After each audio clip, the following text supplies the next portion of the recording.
Utami kok murung terus ya, Den? Biasa, kalau lagi cekcok kan gitu. Tapi biasanya nggak lama. Ini sudah 2 minggu. Teddy juga sudah lama tidak datang. Ada barangkali 1,5 bulan. Bibi khawatir ada apa-apa. Bibi sudah tua. Biasanya firasat Bibi nggak salah. Bibi punya firasat apa?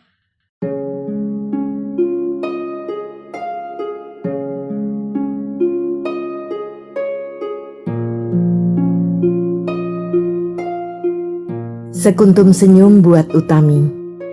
Karya Tuti Nonka. Narator Hanifah Abu Marzuki.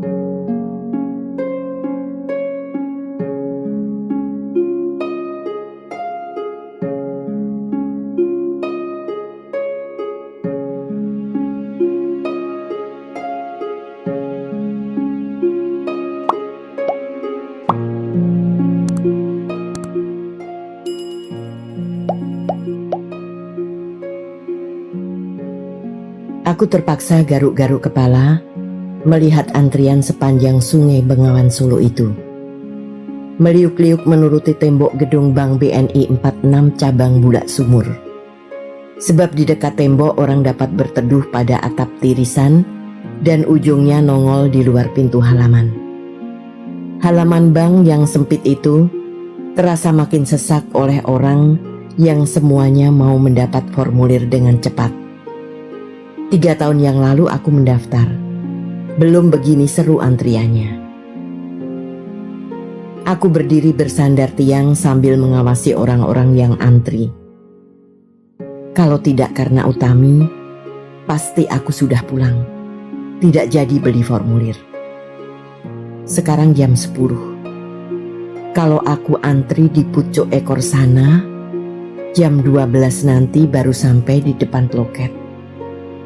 Padahal loket tutup jam 11 karena sekarang hari Jumat. Aku masih berdiri saja di tempatku. Menunggu apa? Aku sendiri tidak tahu. Kukira aku malah melamun. Sebab aku terlonjak ketika seseorang mencolek lenganku. Mas, mau beli formulir? Kuteliti orang itu dari atas ke bawah, balik ke atas lagi. Umurnya kira-kira sebaya denganku, memakai setelan abu-abu yang cukup rapi. Iya, tapi besok saja. Antriannya panjang sekali. Saya punya formulir. Mas mau beli? Loket tinggal 2 hari lagi buka. Mas bisa kehabisan kalau tidak beli sekarang. Mana? Tanyaku penuh minat. Pemuda itu mengeluarkan sehelai formulir dari tas kanvasnya, lengkap dengan buku petunjuk dan lain-lain. Kuperiksa satu persatu dengan teliti.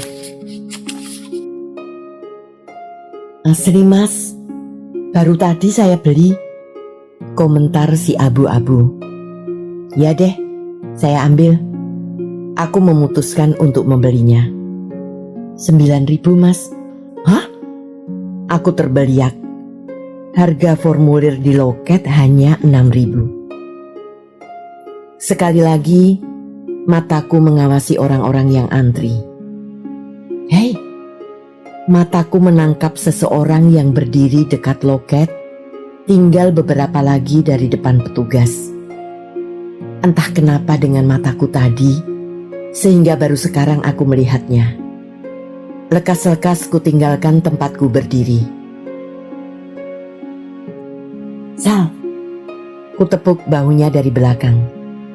Rizal, kawan SM aku itu menoleh dan tersenyum lebar ketika melihat wajahku. Denny? Ngapain di sini? Tanyanya bego. Cari formulir buat Utami. Kok? Antri buat siapa? Sepupu anak tante Yuti. Ogah sebenarnya panas-panas begini, tapi mau menolak yang gak enak. Mana tanteku orangnya judes sekali. Tante yang di Surabaya itu loh. Kita pernah ke sana waktu SMA. Aku manggut-manggut. Sudah dapat formulir? Tanya Risa lanjut. Belum. Percuma antri. Sampai depan loket sudah tutup. Kataku kesal. Capek yang tadi kutahan, kini terasa lagi. Titip aku saja sini. Satu orang kan jatahnya 2 formulir. Oh ya? Kebetulan sekali. Cepat-cepat ku keluarkan dompetku dan ku berikan kertas bernilai 6.000 itu kepada Rizal. Trims. Rizal tersenyum saja. Gimana kabarnya sekarang, Den? Lama juga kita tidak ketemu ya. Sejak keluar SMA, berapa kali kau ke rumahku? 4. Ya, 4 kali cuma. Sebenarnya aku kepingin juga ke rumahmu. Tapi, tahu nih, ada-ada saja kesibukan yang mesti ku selesaikan. Ngobek? Bukan. Iya, boleh juga dibilang begitu. Setahun yang lalu, ayahku meninggal. Jadi, aku yang harus meneruskan usaha minyaknya, membantu ibu. Aku berdesis.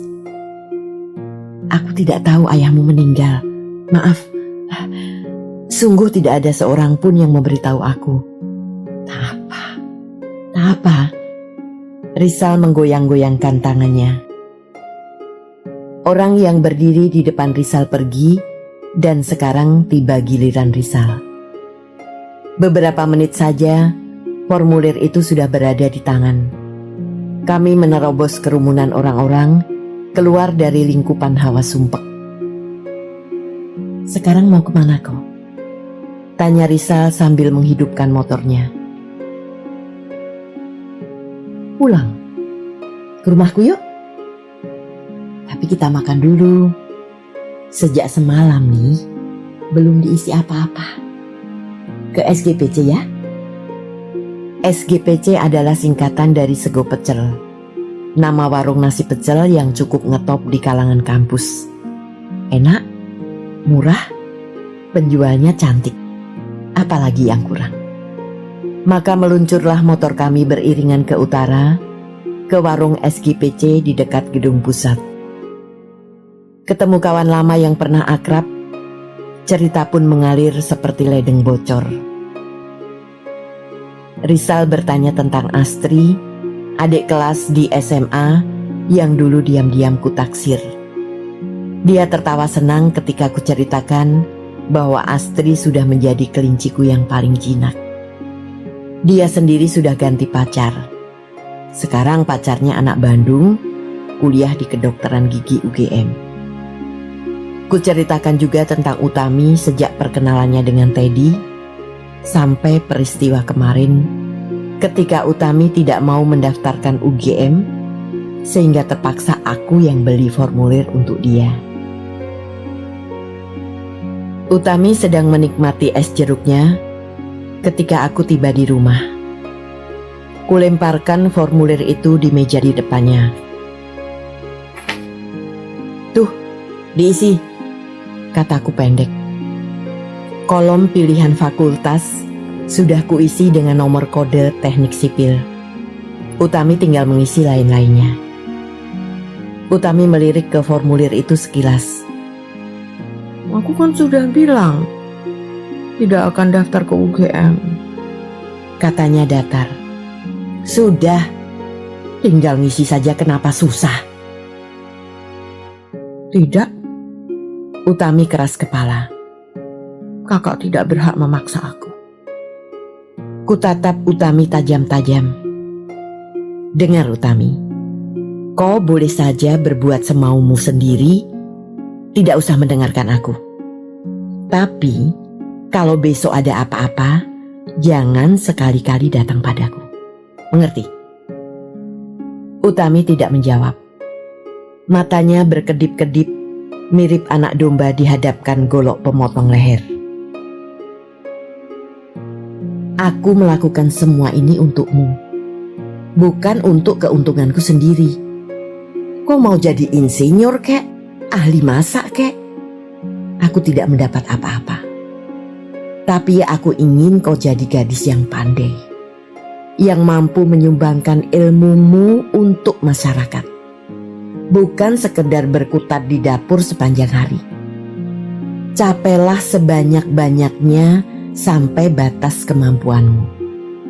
Jangan hanya puas dengan menjadi wanita rumah tangga yang baik saja. Akhirnya Utami jadi masuk AKK juga. Tidak diterima di UGM. Wajahnya biasa saja ketika tahu bahwa dia tidak diterima. Aku kecewa sekali melihat sikapnya. Bahkan kemudian timbul kecurigaanku, jangan-jangan Utami tidak hadir pada waktu testing atau sengaja membuat kesalahan-kesalahan dalam menjawab soal. Aku tahu, lulusan SMA 1 bukan asal lulus, tapi benar-benar bisa dipertanggungjawabkan kemampuannya. Apalagi Utami sempat meraih bintang pelajar. Kalau dia mau mengerjakan dengan sungguh-sungguh, 90% kemungkinan diterima. Pikiran demikian hanya membuatku semakin marah dan kecewa. 2 minggu Utami kudiamkan, tidak kutegur, dan pertanyaan ku jawab pendek-pendek saja. Kuceritakan hal itu pada bapak. Bapak malah membela Utami. Sudahlah Den, kau toh tidak bisa memaksa Utami menentukan jalan hidupnya. Kalau Utami senang masuk AKK, biar saja dia masuk situ. Walaupun dia diterima di sipil misalnya, kalau hatinya tidak senang, bisa jadi malah tidak naik-naik. Apa gunanya kalau begitu? Ujar bapak. Betul, aku tidak berhak memaksa dia, Pak. Tapi sebagai orang yang lebih tua, kan aku harus mengarahkan dia. Aku yakin Utami masih punya keinginan jadi insinyur. Cuma saja, saat ini dia sedang terpengaruh oleh Teddy. Syukur kalau mereka awet terus. Kalau tidak, aku khawatir Utami menyesal kelak. Bapak tersenyum. Maksudmu memang baik, Denny. Bapak tahu. Tapi maksud baik belum tentu membawa akibat yang baik. Sudahlah, biarkan saja Utami memilih apa yang dirasanya baik untuk dia. Kupikir Utami sudah cukup dewasa sekarang. Tak ada lagi yang bisa kukatakan. Utami senang masuk AKK. Bapak setuju. Jadi, apalagi? Aku mulai percaya pada kata-kata Bapak, bahwa aku memang tidak berhak memaksa Utami menentukan jalan hidupnya. Itu membuat aku tidak peduli lagi pada apa saja yang dilakukan Utami. Biar saja, semau dia mau berbuat apa, mau jadi apa. Sebodoh amat. Lebih baik aku memikirkan kuliahku, memikirkan masa depanku sendiri. Rasa kekakaanku benar-benar terluka oleh sikap Utami yang keras kepala dan menentang. Bersamaan dengan itu, merembes rasa sedih dan sakit ke sudut-sudut hatiku yang paling dalam. Sudah seminggu ini tampang Utami seperti kucing tidak diberi makan. Pucat, murung, lesu. Biasa dia kalau sedang bertengkar dengan Teddy-nya. Tapi kali ini kemurungannya tampak agak istimewa. Tengah malam kemarin aku terbangun mendengar Utami menangis tersedu-sedu. Kamar Utami berdampingan dengan kamarku, sehingga aku dapat mendengarnya dengan jelas. Meskipun sering menangis, tidak pernah Utami sampai tersedu-sedu demikian. Barangkali Kali ini pertengkaran mereka benar-benar hebat. Aku tidak dapat tidur jadinya. Tangis Utami membuatku gelisah. Betapapun jengkel dan gemasnya aku oleh kebandelannya, iba juga hatiku mendengar Utami menangis dengan begitu sedih. Lama aku menimbang-nimbang, mengetuk pintunya atau tidak. Belum lagi keputusanku ambil, tangis Utami mulai mereda dan akhirnya tinggal isak satu-satu. Mungkin karena lelah, aku tertidur lagi. Bibi agaknya memperhatikan juga kemurungan wajah Utami. Itu dikatakannya padaku suatu kali ketika Utami tidak ada di rumah. "Utami kok murung terus ya, Den?"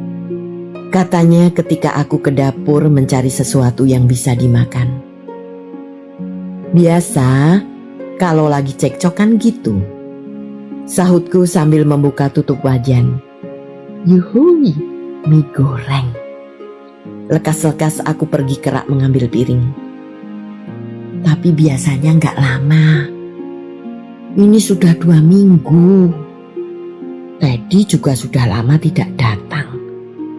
Ada barangkali 1,5 bulan." "Tanyailah, Den. Bibi khawatir ada apa-apa. Bibi sudah tua. Biasanya firasat Bibi gak salah," lanjutnya. Kupandang Bibi lekat-lekat. "Bibi punya firasat apa?" tanyaku penuh perhatian. Bibi mengangkat bahu dan menggeleng. "Enggak, tak apa-apa," sahutnya mengelak. Aku menarik napas. Sambil membawa piring mie di tangan, kutinggalkan Bibi dan pergi ke depan. Aku mulai berpikir-pikir tentang Utami lagi. Ya, barangkali ada baiknya ku dekati dia. Kasihan anak itu. Ditinggal ibu waktu masih kecil, tidak diurus ayah. Ada kakak satu, tapi saklek dan keras. Utami akan ku ajak bicara. Akan ku tanyai kesulitannya. Entah apa saja kerjaku, sehingga sampai beberapa hari, aku belum sempat melaksanakan niatku untuk mendekati Utami. Baru malam itulah kesempatan itu tiba. Kira-kira jam 9 malam, aku sedang nonton TV di kamar tengah ketika Utami keluar dari kamarnya terus ke belakang. Pintu kamar dibiarkan tinggal terbuka. Entah tenaga apa yang mendorongku untuk pergi ke sana dan masuk kamarnya. Kamar Utami tampak amat rapi. Segala perabotan terletak dengan baik di tempatnya. Bahkan di meja tulis diletakkannya sebuah vas dengan beberapa tangkai bunga edelweiss. Entah dari mana didapatnya bunga gunung itu. Mataku segera tertarik pada sehelai kertas putih dan botol obat di dekat vas edelweiss. Ku ambil kertas bertulis itu. Sebuah surat singkat. Ku baca pelan-pelan. "Bapak, Kak Van dan Kak Denny tercinta. Utami merasa tidak ada gunanya lagi hidup di antara kalian. Utami hanya akan menyusahkan kalian. Hanya akan membuat kalian malu.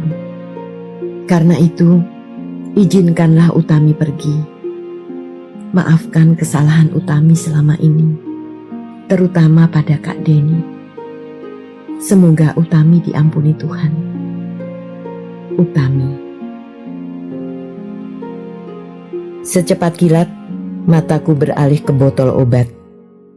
Musinan. Obat tidur yang cukup keras dan hanya bisa dibeli dengan resep dokter. Jantung terasa berhenti berdenyut ketika menyadari apa yang akan dilakukan Utami. Untuk beberapa saat aku berdiri kaku dengan pikiran buntu.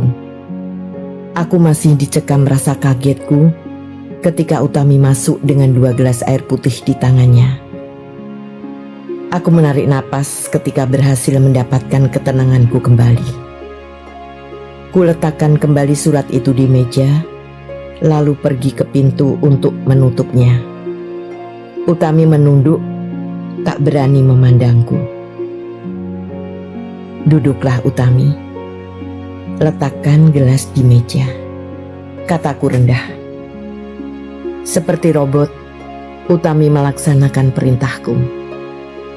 Aku berdiri bersandar pada pintu, sementara Utami duduk di tempat tidur, tetapi bungkam. Ku tatap wajahnya dalam-dalam. "Kau sadar apa yang akan kau lakukan ini, Utami?" tanyaku dengan suara tertekan. "Kau kira segalanya akan selesai kalau kau mati?" lanjutku. Bibir Utami yang pucat tampak gemetaran. Tidak kuduga, dia mengangguk. "Bodoh!" bentakku tanpa dapat menahan hati lagi. Utami terlonjak, lalu kembali menunduk. Kutinggalkan pintu dan duduk di tepi meja tulisnya. "Dengar, Utami, persoalan tidak akan selesai walau kau bunuh diri 1000 kali. Persoalan dunia memang akan berakhir, tapi kau segera dihadapkan pada persoalan yang lebih berat lagi. Persoalan dengan Tuhan." Ku ambil suratnya dari meja, ku tunjukkan pada Utami. "Kau tulis di sini, semoga Tuhan mengampunimu. Tapi perbuatanmu sendiri, perbuatan yang akan kau lakukan adalah perbuatan yang dikutuk Tuhan. Perbuatan yang membuat Tuhan murka. Kau kira Tuhan akan mengampuni orang yang bunuh diri? Kemana pelajaran agama yang selama ini kau tekuni itu, Utami? Bisa kau melupakannya? Utami masih juga membeku di tempatnya. Karena itu kulanjutkan kata-kataku. Betapapun beratnya, setiap persoalan pasti dapat diatasi asal kita tabah. Tuhan mencintai orang yang sabar dan tabah. Percayalah, Tuhan pasti akan menolong umatnya yang menghadapi kesulitan dan sungguh-sungguh minta tolong padanya. Kalimatku terhenti ketika Utami menelungkupkan wajahnya di atas bantal dan menangis terseduh-seduh. Beberapa saat kupandangi bahunya bergoyang-goyang dan rambutnya jatuh bertebaran di atas bantal. Aku turun dari meja tulis dan pelan-pelan duduk di tepi tempat tidurnya. "Katakanlah apa kesulitanmu, Utami. Aku akan menolongmu sedapat mungkin," kataku pelan. Utami bukannya menjawab, malah tangisnya makin menjadi.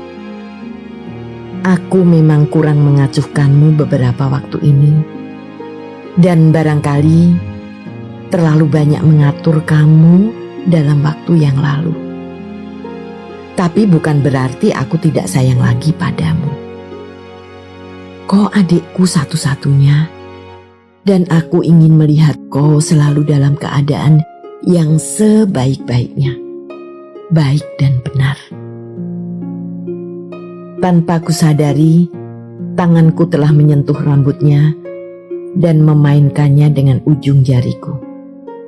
"Nah, sekarang katakan persoalanmu," aku membujuk. Tidak, kata Utami serak. Kepala yang masih menelungkup itu menggeleng-geleng keras. "Kenapa tidak? Kenapa, Utami? Barangkali kau cekcok dengan Teddy lagi." "Bangsa, terkutuk." "Hei, Kau memaki aku? Utami menggeleng. Tangisnya yang tadi agak reda, sekarang menjadi lagi. Aku menggeleng. Susah betul mengurus perempuan. Aku jadi malas mau membujuk lagi. Kudiamkan saja, menunggu persediaan air matanya habis.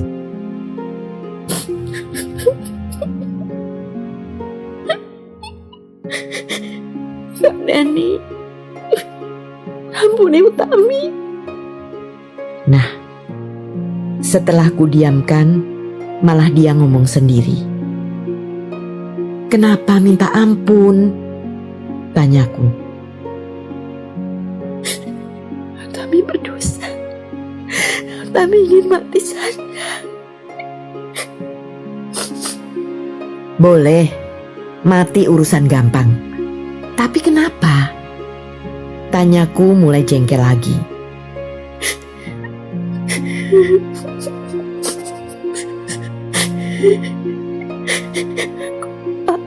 Aku takut hamil. Utami takut hamil? Allah. Tuhanku. Ku pegang kepalaku yang tiba-tiba terasa amat pening. Utami.